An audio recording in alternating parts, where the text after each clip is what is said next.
This is the day that the Lord has made. We will rejoice and be glad in it. Amen? So when we look at this backdrop, I actually really want to hug the whole backdrop and assimilate all the colors because they're so beautiful. Like I can wear each color that's represented in this backdrop. But I was just talking with Jaira earlier, and it's so fitting, the backdrop, because as we talk about Ten Commandments, so we think about, oh, rules, regulations, do not, and things like that. But actually, when we think about flourish or the Ten Commandments, they were given to us so that we will flourish in our relationship with Jesus. So the opposite of flourish is actually perish, right? So we want to flourish, not to perish. So today, we're going to talk about the seventh and the eighth commandment. In this session, we will learn how God's commands regarding moral living are expressions of His love and protection. Parang nakakatakot yung topic natin today actually. Because the topic today is, do not commit adultery.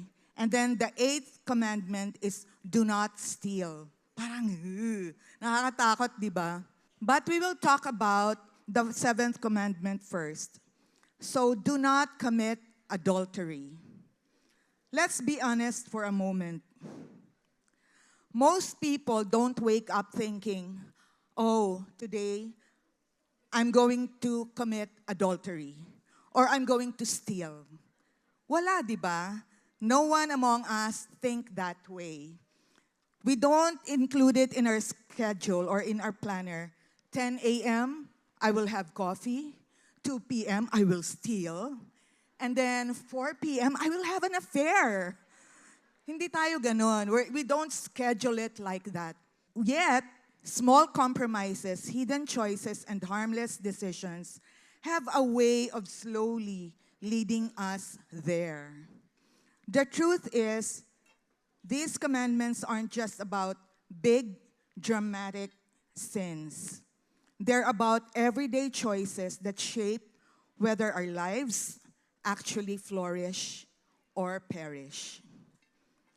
Years ago, there was a popular column in the newspaper which receives letters from readers that talk about and consult this column about their own personal problems. How many of you here know or have heard of the Dear Abby column? Dear Abby. Oh, ayun, si Rax. Amerikana siguro yan. Okay, pero here in the Philippines, we have something like that also. How many of you, sino yung nag-yes? Oo, yun. So, how many of you here know Helen Vela? Wow, ang daming fans ni Tita Helen. Okay, and what was her very, very famous show during the 80s and the 90s? Huy, umamin. Umamin sila. Okay, lovingly yours, Helen. Right. Okay, so one day, a woman sent her letter to Abby. Here's her letter. Dear Abby, I never thought this would be me. I love my family. I have a good life. But somewhere along the way, my marriage became routine. My husband and I talk, but mostly about schedules. We live together, but feel distant. I feel unseen. Then I met someone at work. He noticed me. He listened. He remembered things about me. At first, it was harmless, just conversation. Then I found myself looking forward to seeing him. Secret phone calls. What started as a casual conversation turned into something emotional and then later on physical, sexual. I felt alive. My life suddenly had color, but my heart feels confused. Guilt crept in. My husband found out. The children are distressed as they feel the tension in the house. What's worse, I think I'm pregnant.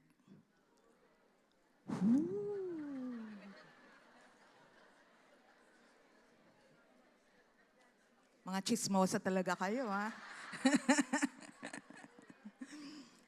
And that special man, you know what happened? He started to pull away as soon as things got complicated. How did I even get here?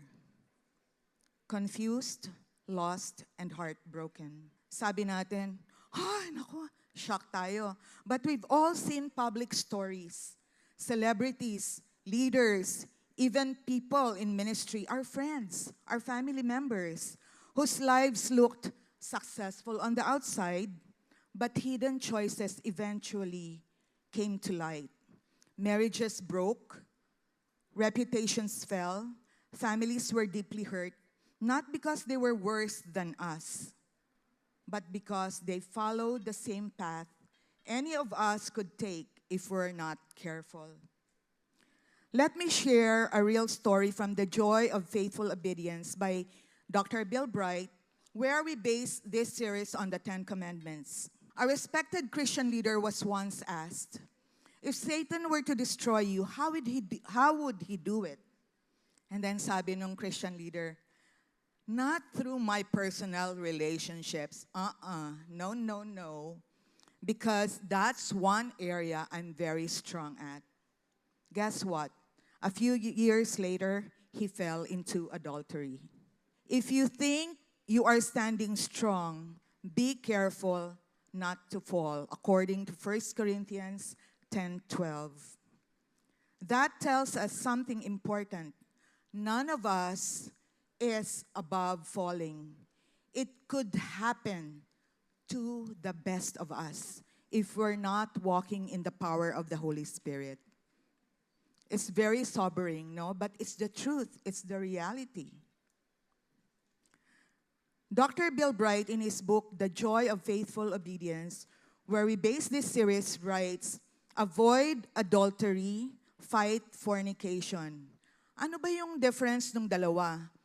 Adultery, actually, this whole passage, it covers all sexual immorality, including adultery. Yung adultery is sex outside of marriage.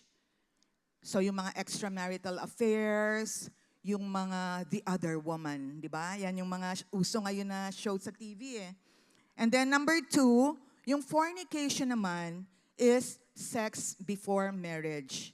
So these are the sexual relations that happen before a person gets married. And then third, emotional affairs. Even emotional affairs could be considered adultery. Lust in the heart, pornography, homosexuality. Kaya kanina yung one picture was woman to woman because sometimes if we're not careful, a friendship with the same sex could lead into a homosexual relationship if we are not careful and if we are not walking in the Spirit. Because, you know, it's very easy to fall into a codependent relationship, no? When your needs, emotional needs, are being met by the other person. So don't say na, wala akong ganyang tendency, it will not happen to me. Because it could really happen to the best of us if we're not careful. And any other distortion of God's sexual plan for marriage. God is not being restrictive. He is being protective. Why? Because sex is sacred. Sex is not casual. It is sacred. Hebrews 13:4 says, marriage is to be held in honor among all, and the marriage bed is to be undefiled. For fornicators and adulterers, God will judge. You know, ladies, the issue is not just behavior. It's how we view sex. The world says, follow your feelings. If it feels good, then it's okay. If you're happy, then it's okay. If you're not hurting anybody, it's okay. That's what the world says. But what does God say? God says, protect what is sacred. As long as you do it according to how God designed it, and that is within the context of marriage, then it's beautiful and will bring you so much joy. But why is God so concerned with our purity that it made it to the top 10 commandments? Bakit kaya siya napasama sa top 10 commandments? No? There are many reasons, but let me share several important ones. Why this matters? Because it is sin. It hurts the heart of God and grieves the Holy Spirit. In Psalm 66:18, it says there, if there is any iniquity in your heart, the Lord will not hear us. So ladies, it's very important that we don't harbor sin in our hearts, because kahit na mag-pray tayo ng mag-pray, mag-attend tayo na mag-attend ng wow, but if there's sin, if there's that immoral relationship in our hearts, the Lord will not hear our prayers. And it's going to be very, very sad. And then at the same time, just like what I said earlier, it hurts the heart of God. It grieves the Holy Spirit when we commit adultery or fornication or any of these immorality that I have shared earlier. It starts in the heart like the Dear Abby letter, no? It began with a conversation, then emotional connection, and then attachment. Sin rarely starts big. Hindi yun yung magigising ka na lang sa umaga, ay, nag-commit na ako ng adultery. No. It creeps in slowly. It's very, very subtle. So that's why we need to be wise, we need to be discerning, and we need to walk in the power of the Holy Spirit moment by moment. It starts in our heart. The 7th commandment is very simple and straightforward. It says, do not commit adultery. No flowery word. Wala na yung mga ek-ek pa or marami pang palabok. But it says, it is a clear directive from the Almighty God, do not do it. Period. Matthew 5:28 says, Jesus said, but I say, anyone who even looks at a woman with lust has already committed adultery with her in his heart. And this is not just for the men. Ganon din sa atin mga women, di ba? Kapag ka nasa gym tayo, may nakikita tayo, talagang rip na rip yung mga muscles, talagang, di ba? Tapos may abs, di ba? Honey, don't listen to this. But actually, I always tell my friends, kasi my husband has been exercising and lifting weights. I'm gonna brag about my husband right now. And I would tell, like every time we have a family reunion, family or friends that come over, I would tell them, oh, you have to see Robert's abs. May abs yan, may abs yan. Talagang pinagmamalaki ko. So, tayo rin mga girls, meron din tayong temptation of the eyes. Meron din tayong lustful thoughts. Di ba? Yes or no? Okay. So, kung merong lust in our hearts, that means meron na tayong sin in our hearts if we keep dwelling on it. But later on, I will tell you what to do when these lustful thoughts come in. Okay, number 2, sex creates a deep bond because God designed sex as a one-flesh union. Physical, emotional, spiritual. Ang ganda actually, when sex happens in the context of marriage, there's that bond. there's that union of the physical, not just ng physical, but also emotional and spiritual. You know, I tell you, I have a friend, a pastor friend. They were my high school friends, no? And then they became husband and wife.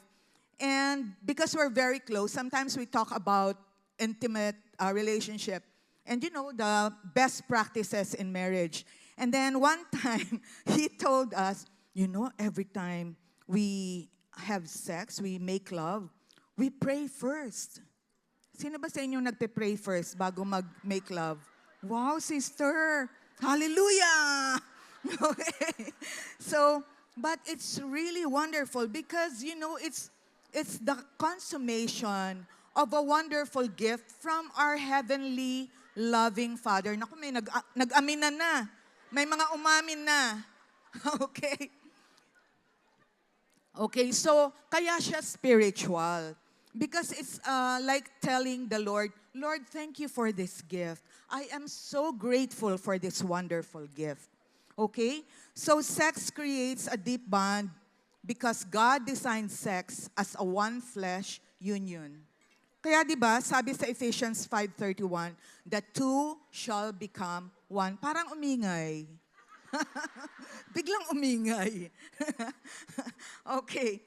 So you can share this to your husband. You can try it na, honey, mag-pray muna tayo. Let's praise God. And then tignan nyo kung anong magiging effect. Tell me ha, kung anong mangyayari ha. Okay. Sex creates a bond that dapat serious to eh. Bakit kayo nagtatawanan? Okay. Sex creates a bond that God designed to exist only between husband and wife. When that bond is misused, it tears something inside that was meant to be permanently joined. Imagine two paper na ginlu, tapos the following day, you're trying to break it, and then you actually break it, pinaghiwalay niyo siya. Anong paper yung na-damage? Yung isa lang ba or yung dalawa? Both. So kaya kapag when we commit this sin, it doesn't only affect us, but it also affects the other person. It harms more than you think. First of all, it hurts yourself. Hindi lang yan masarap, nakakakilig. Hindi lang. Hindi lang siya beautiful and spiritual, but if it's done outside the context of marriage, it hurts yourself. Let me tell you how. So physical and medical. So kapag ka multiple partners, especially, no? Pagka multiple partners, even the OBGYN, my OBGYN told me that pwedeng magkaroon ng STI or sexually transmitted infections like HIV, AIDS, HPV, chlamydia, gonorrhea, syphilis. And then also, pwedeng magkaroon ng unplanned pregnancy, kagaya ni nung si Lost, Confused, and Heartbroken. And then, added stress, difficult decision, should I continue to carry this baby or should I abort? Yung mga ganon. So one sin leads to another. And then, reproductive issues, possible infertility problems, chronic pain na hindi ma-explain. So it is very physical and is medically explained. Also, it can hurt yourself emotionally and psychologically. Attachment and heartbreak, bonding without commitment. Di ba? Yung mga friends with benefits. Di ba? Anxiety, regret, and guilt, especially when actions conflict with values. Trust issues can affect future relationships. So because of the broken trust issues, parang hindi ka na tuloy makatrust ng ibang partner. Di ba yung sabi ni Mayor Vico, yung asawa daw ng magnanakaw is sinungaling, di ba? Yung asawa ng sinungaling is magnanakaw. So, ganun din, kapag kinumit natin yung sin na to, and then we enter into a committed relationship, at the back of your mind, you would probably, there's a possibility that you could think, if I was able to do it to my partner before, what guarantee do I have that my partner now will not do it to me? Diba? So, it could create trust issues. And then, spiritual impact. It goes against God's design for sex within marriage. So, it could give you guilt, inner conflict when values are violated, loss of peace, or sense of spiritual distance. So, example, I have a friend who had 3 partners in her life. Actually, parang multiple pa eh. Pero yung inamin niya lang sa akin was 3. And got her pregnant 10 times. Sadly, only 3 children are alive. This friend met another man from FB, from Facebook, and then they had sex again, and then she got pregnant. And last year, she had another miscarriage. So parang 11th na. And you know what does to her body? It could give her cancer later on. It could give her actually right now, she's already experiencing reproductive issues. She cannot carry a baby to full term because consequence of that sin. Anna, who after living with her partner for 4 years, found out that her live-in partner has another woman. She couldn't take the betrayal of trust and the mental anguish that came with it. Kasi, true story to ha, iniba ko lang yung name. Pero, she couldn't take that her partner, live-in partner for 4 years, had an affair with another woman. And because of that betrayal of trust and also anguish, she kept thinking about it, etc. Nawala na siya sa tamang pag-iisip. And then one day, her coworkers found her hanging by her neck.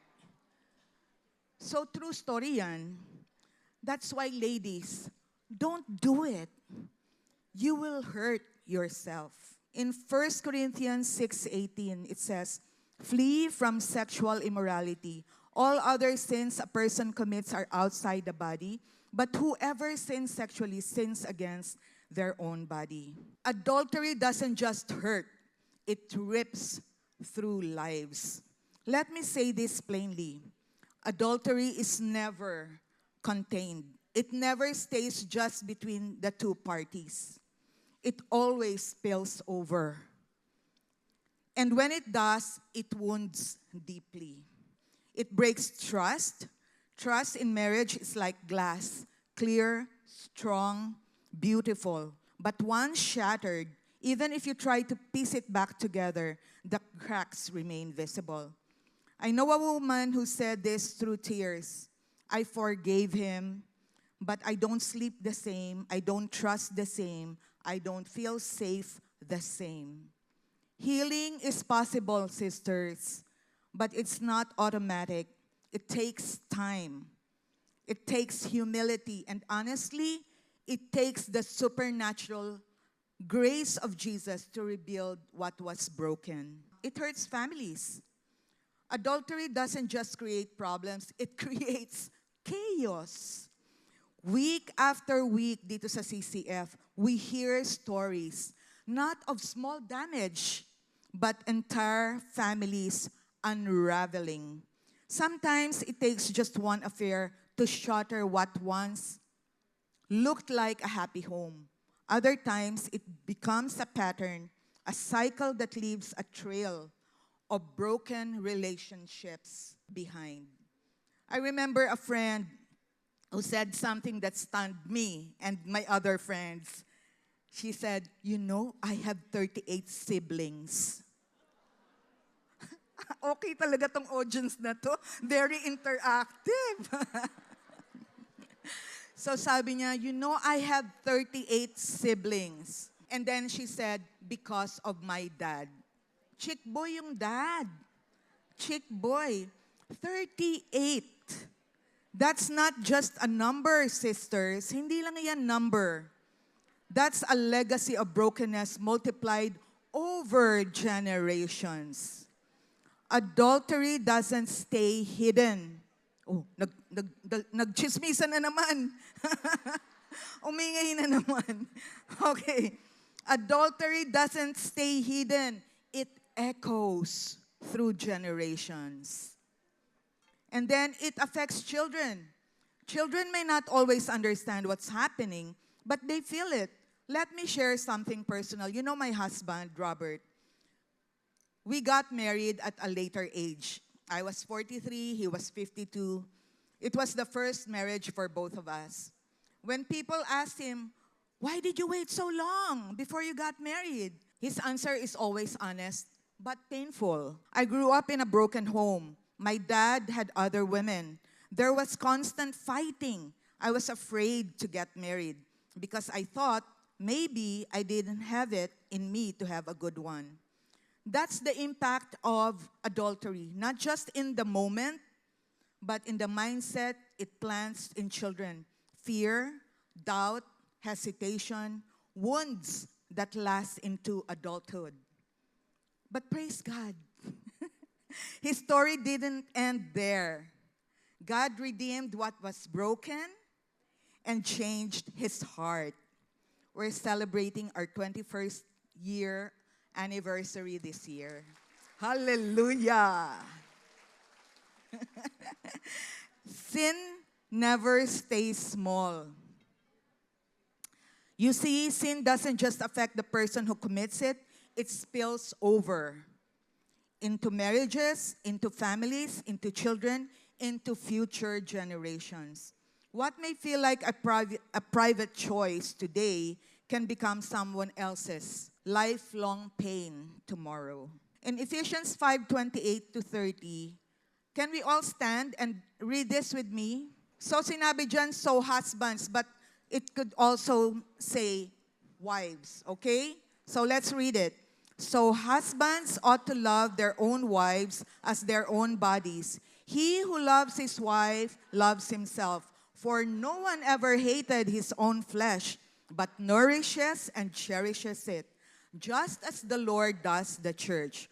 For we are members of his body, of his flesh and his bones. Okay? Thank you. Please take your seats. When we treat our spouse as a prized possession, the result is a beautiful and fulfilling marriage. The marriage relationship then serves as a picture to our children and our friends and neighbors and how much Christ loves us.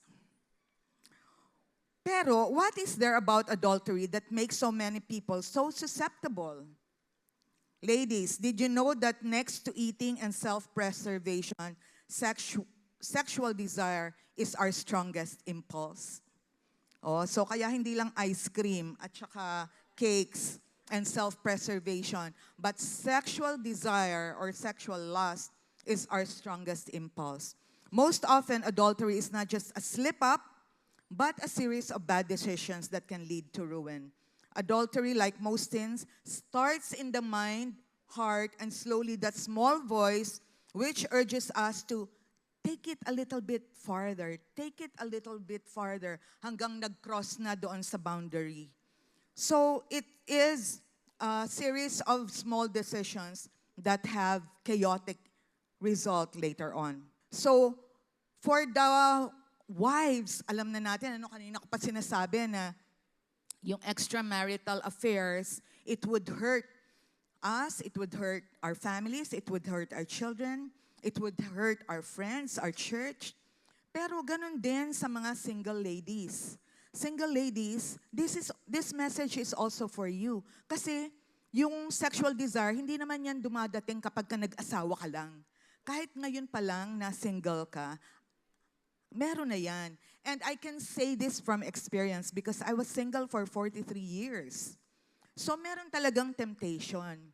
But the exhortation for us is to keep ourselves pure. And how do we do that? So kapag kami boyfriend tayo, umpisa touching lang muna, touching, embrace, ganon. And then later on, kissing, di ba? I want to tell you a story. When Robert proposed to me at 43, and then he kissed me, tinulak ko siya. Sabi ko, did you know that you're my first kiss? Tapos siya din, na-shock siya. Tapos, so umiyak siya, iyak din ako. And then, the following day, when we had a date again, sabi ko, honey, did you understand what I told you yesterday? That you're my first kiss at 43. Because I really decided when I became a Christian and I started walking with God, I really had that conviction that I want to preserve my first kiss for my husband. Buti na lang naging asawa ko, hindi na putol doon sa engagement lang. But anyway, so when I told him, did you understand what I told you yesterday? That you're my first kiss. And then he started crying again and then he said, I feel so honored. Sabi niya. Kaya ladies, kung hindi nyo pa naibibigay, kung hindi pa, because I talked with a 17-year-old teenager and I was telling this, she's told me, too late, Auntie Dina.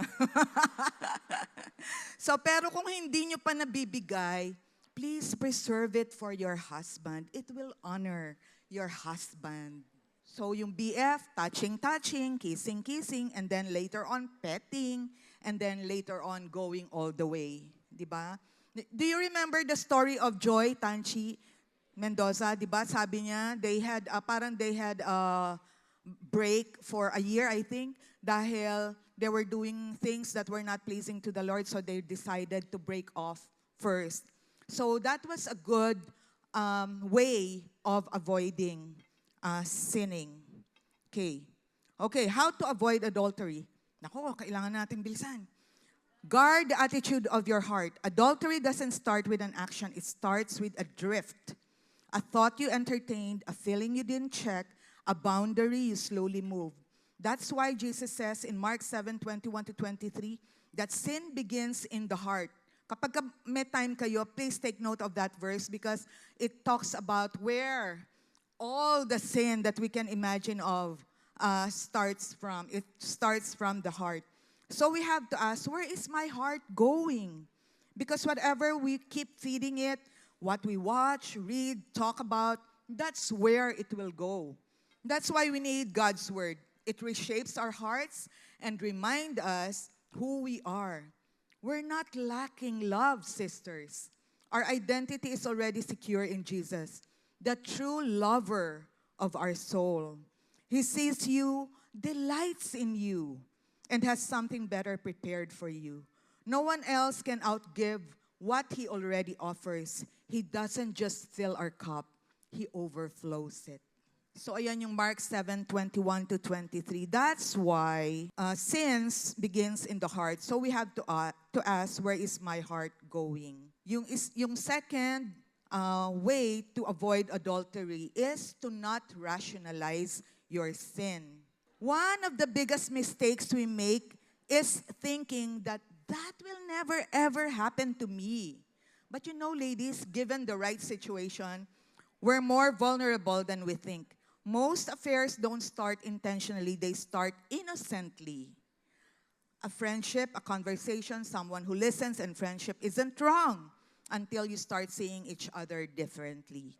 When it becomes more personal, more emotional, especially when needs at home aren't being met, that's where danger begins. That's why boundaries matter early. Early pa lang, actually, nung I started to have this conviction about no kiss, I will preserve my first kiss for my husband, I was only 16 years old. And syempre, ang daming temptation. 16 tapos 43, ang dami noon na temptation. Pero because the Lord, by His grace, He developed that conviction in my heart. Kaya, I was able to resist yung mga temptations. Praise God. We need to make boundaries early. Early pa lang, isipin na natin hanggang saan ang boundaries natin. not when it's already complicated. What we justify, we allow. And what we allow can take us farther than we ever planned. Number 3, do not underestimate the power of your sexuality. Sisters, alam nyo dito sa WOW, lahat tayo pretty. Lahat tayo beautiful. Agree? Oh, di ba? Kaya, wag niyong i-underestimate yung power of your beauty. Yung inyong face card. Don't underestimate. We are sexual beings and that's by God's design. It's a beautiful gift, but it's also powerful. And if we're not careful, it can be misdirected. The danger is when we start treating it casually, feeding it through what we wear, watch, listen, and even post. Let's be honest, not everything that gets attention is worth posting, right? Or worth sharing. Some posts may seem harmless, but can actually provoke or stir desire. And we don't live in isolation, ladies. We have our brothers too. Our husbands are our brothers. And our church mates are our brothers. Our D group mates are our brothers. Out of love, we also think about our brothers. We don't want to be a source of temptation for them. It's not about restriction, ladies. It's about consideration and honoring God with how we present ourselves. 4th, do not discount Satan's influence. So, si Satan, he knows our weaknesses and will play every trick in the book to get to you to stray from your vows. But when there is temptation, anong sabi ng 1 Corinthians 10:13? There is a way out. So, that verse holds the key to avoiding temptation. Remember that the temptation that come into your life are no different from what other people have experienced, other Christians who have overcome has experienced. You cannot say na, kasi sobrang grabe talaga yung feelings ko, hindi ko talaga mapigilan. Sister, kayang pigilan yan because it's not the first time that has ever happened in the history of mankind. So, by God's grace, kayang pigilan. And God is faithful, sabi niya, He will keep the temptation from becoming so strong that you cannot stand up against it. So kapag ka may temptation, run.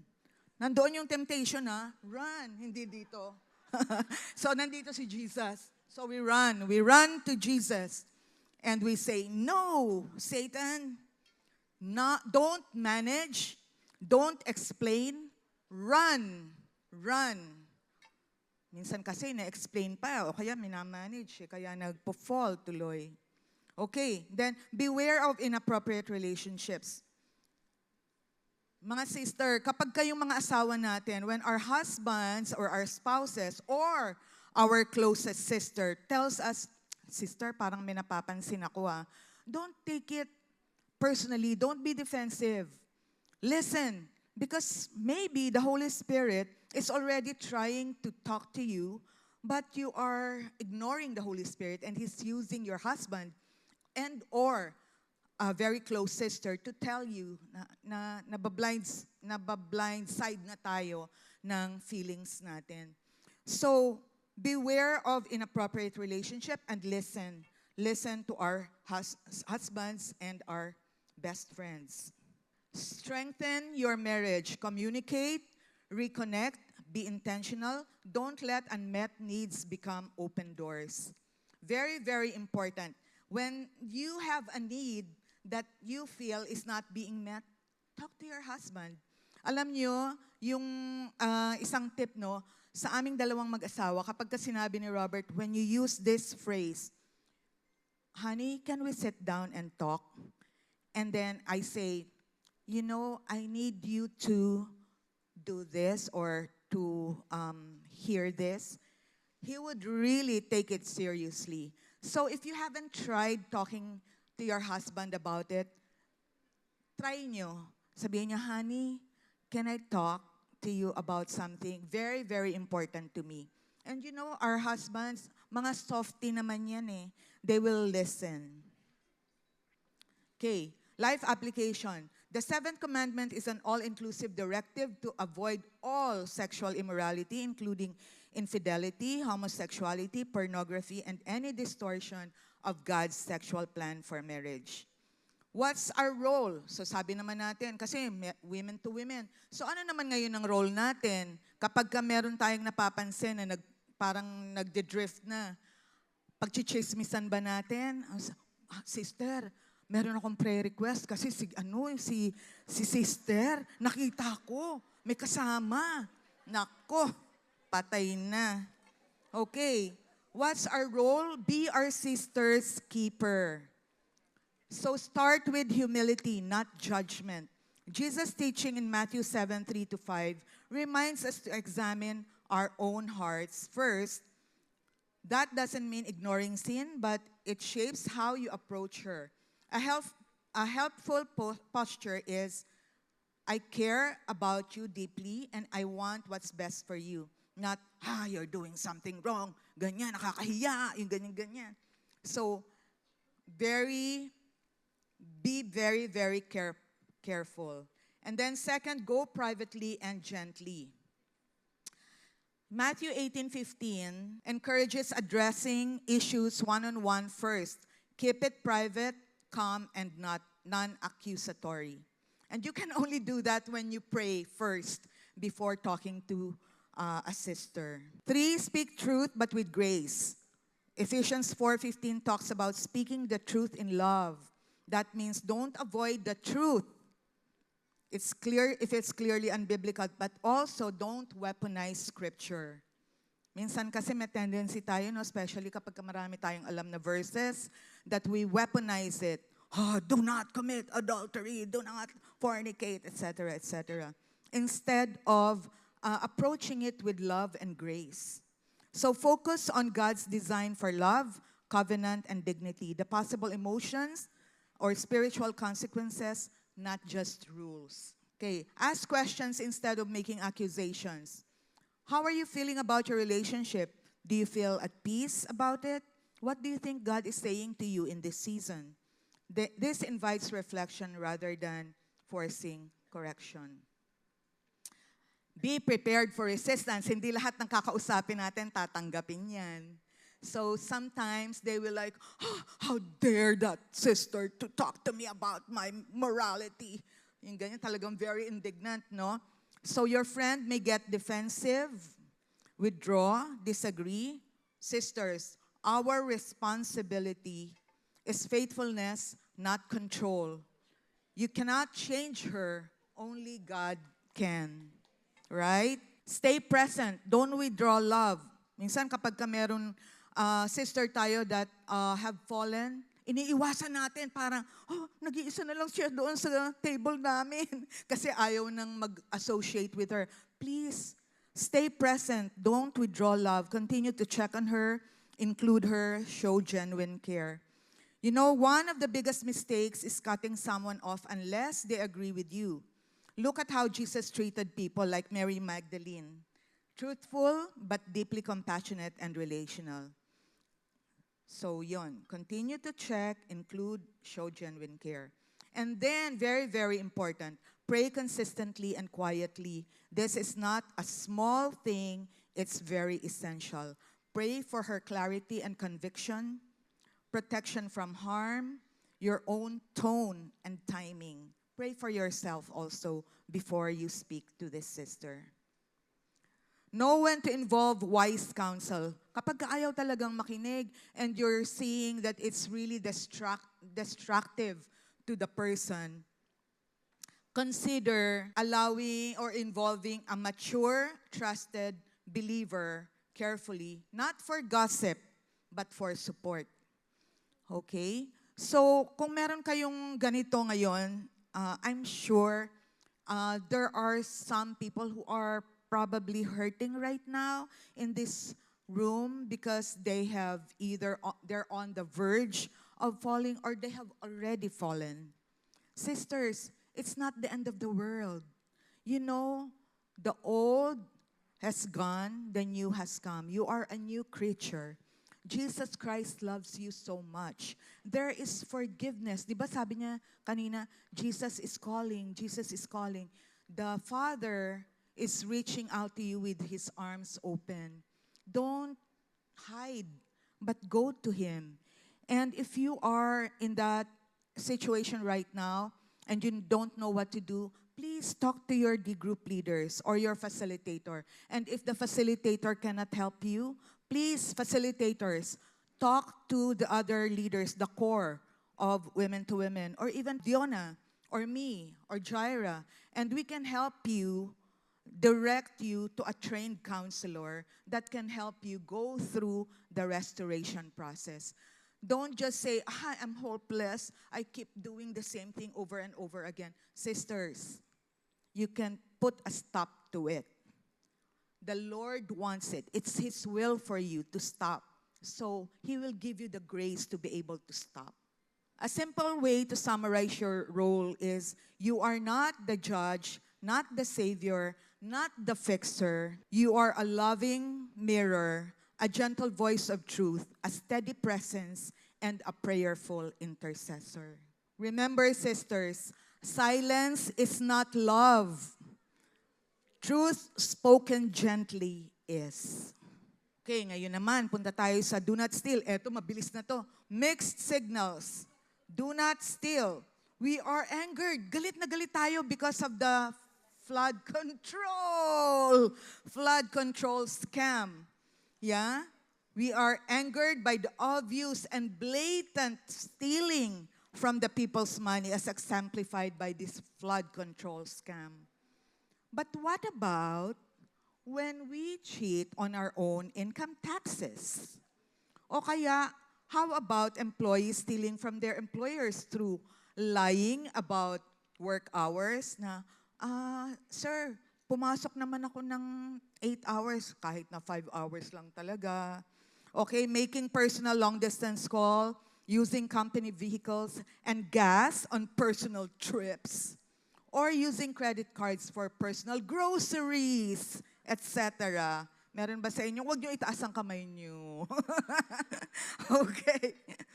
Did you know that Time Magazine reported that American workers steal $40 billion per year from their employers by doing such things? Tapos sabi rin, how about employees taking dishonest sick leave? Nako, magsi-sick leave, pero wala namang sakit, nag-pickleball, o kaya nag-badminton. Ganon. Okay, companies in the US lose up to $350 billion annually from dishonest sick leaves. We can only see the obvious, but God knows our hearts and requires purity even when no one is watching. Subtle, unseen dishonesty is the real test of character. So kung ano hindi nakikita, yun talaga yung real test of our character, mga sisters. How about Christians? Sadly, even Christians are involved in these crimes. So meron akong example. Merong little boy, he got caught stealing some pens from school. So he was reported to his mom. Sabi nung mom niya, ay naku, iho, why did you do that? You should have told me so I could have taken pens from work.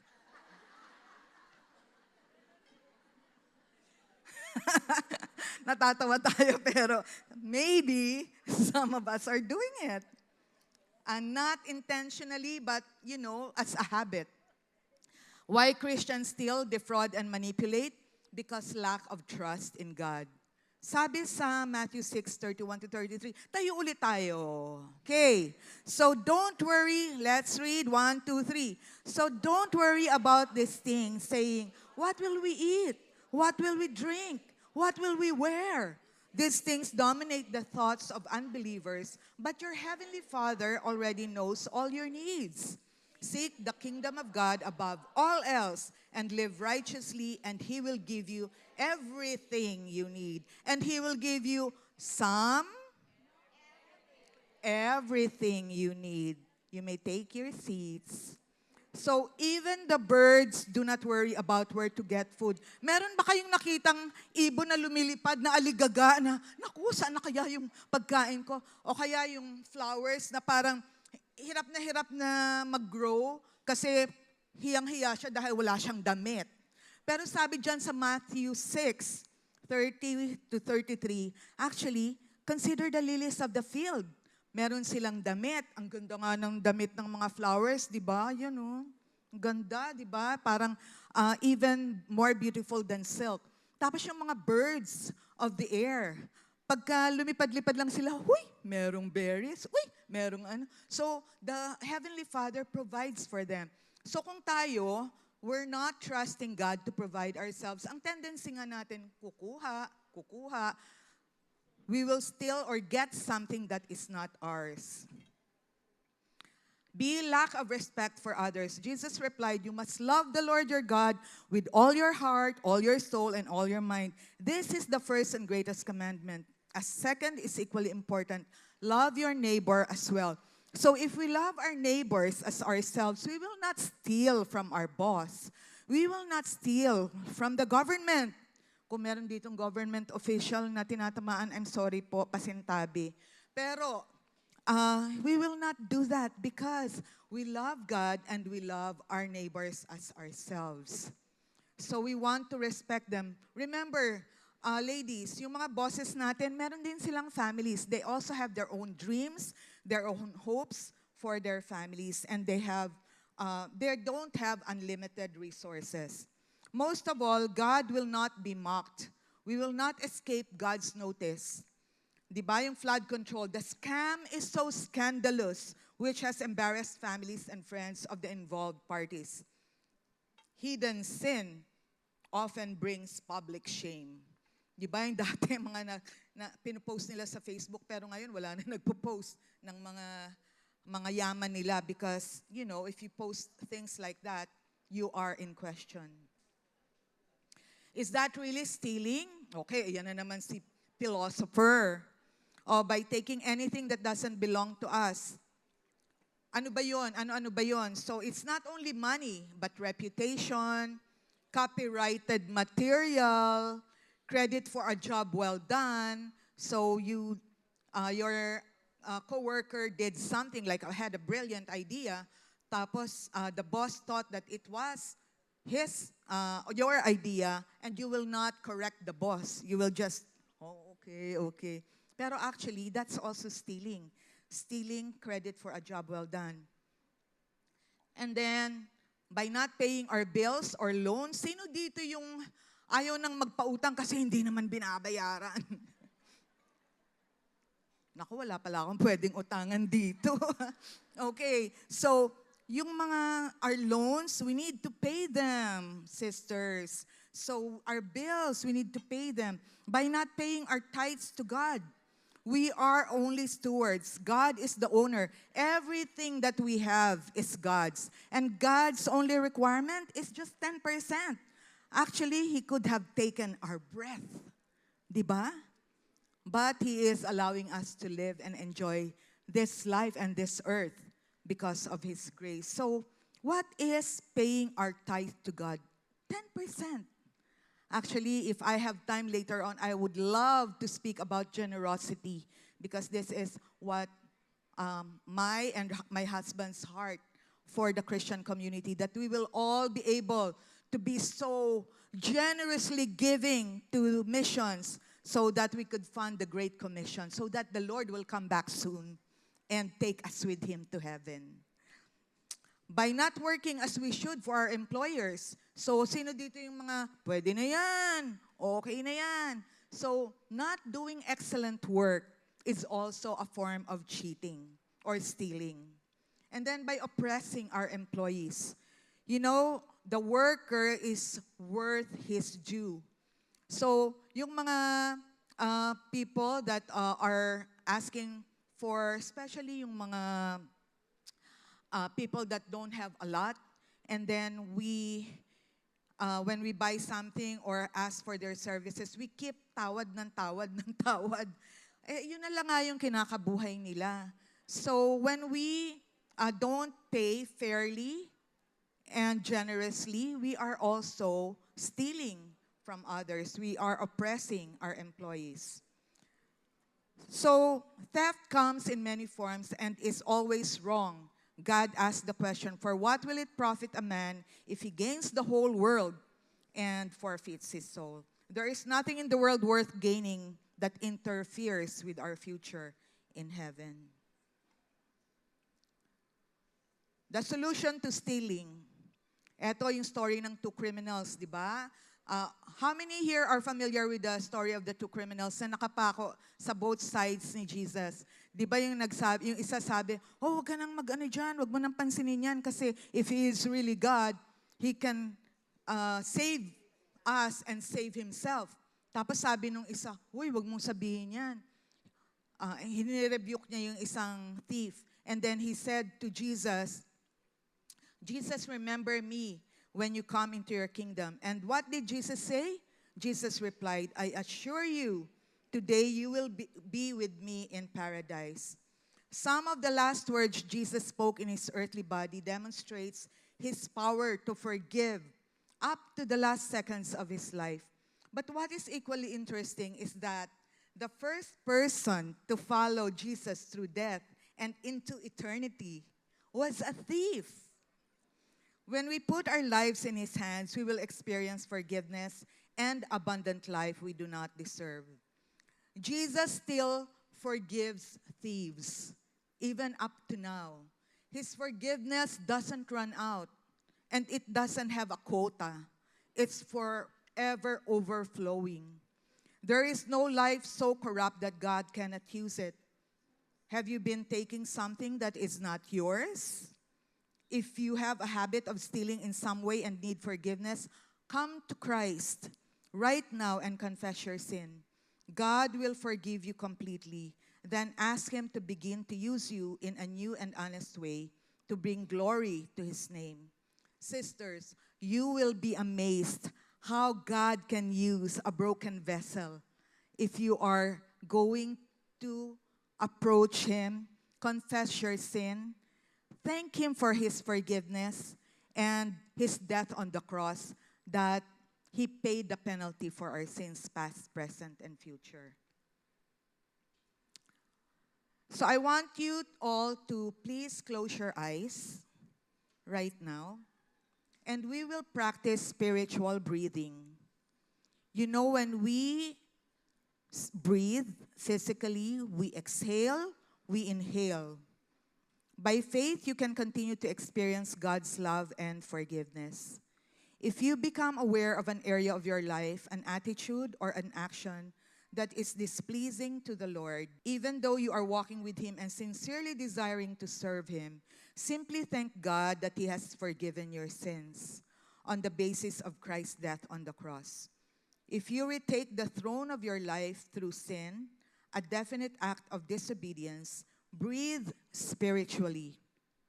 Exhale, confess your sin, agree with God concerning your sin, and thank Him for His forgiveness of it, according to 1 John 1:9. Repent, tell Him, Lord, hindi ko na po uulitin. Have a change in attitude and action. And then when we exhale, we don't hold our breath there. We inhale. Surrender the control of your life to Christ and appropriate or receive the fullness of the Holy Spirit by faith. Trust that He now directs and empowers you according to the commands of Ephesians 5:18 and the promise of 1 John 5. Let's pray. Heavenly Father, we come before you humbled and grateful. Thank you for loving us, for guiding us, and for giving us your commands, not to restrict us, but to protect us. And Lord, you said in the book of Exodus, do not commit adultery and do not steal. And today we recognize these are not just actions, but matters of the heart. Empower us with your Holy Spirit to walk in purity. Strengthen us to guard our hearts.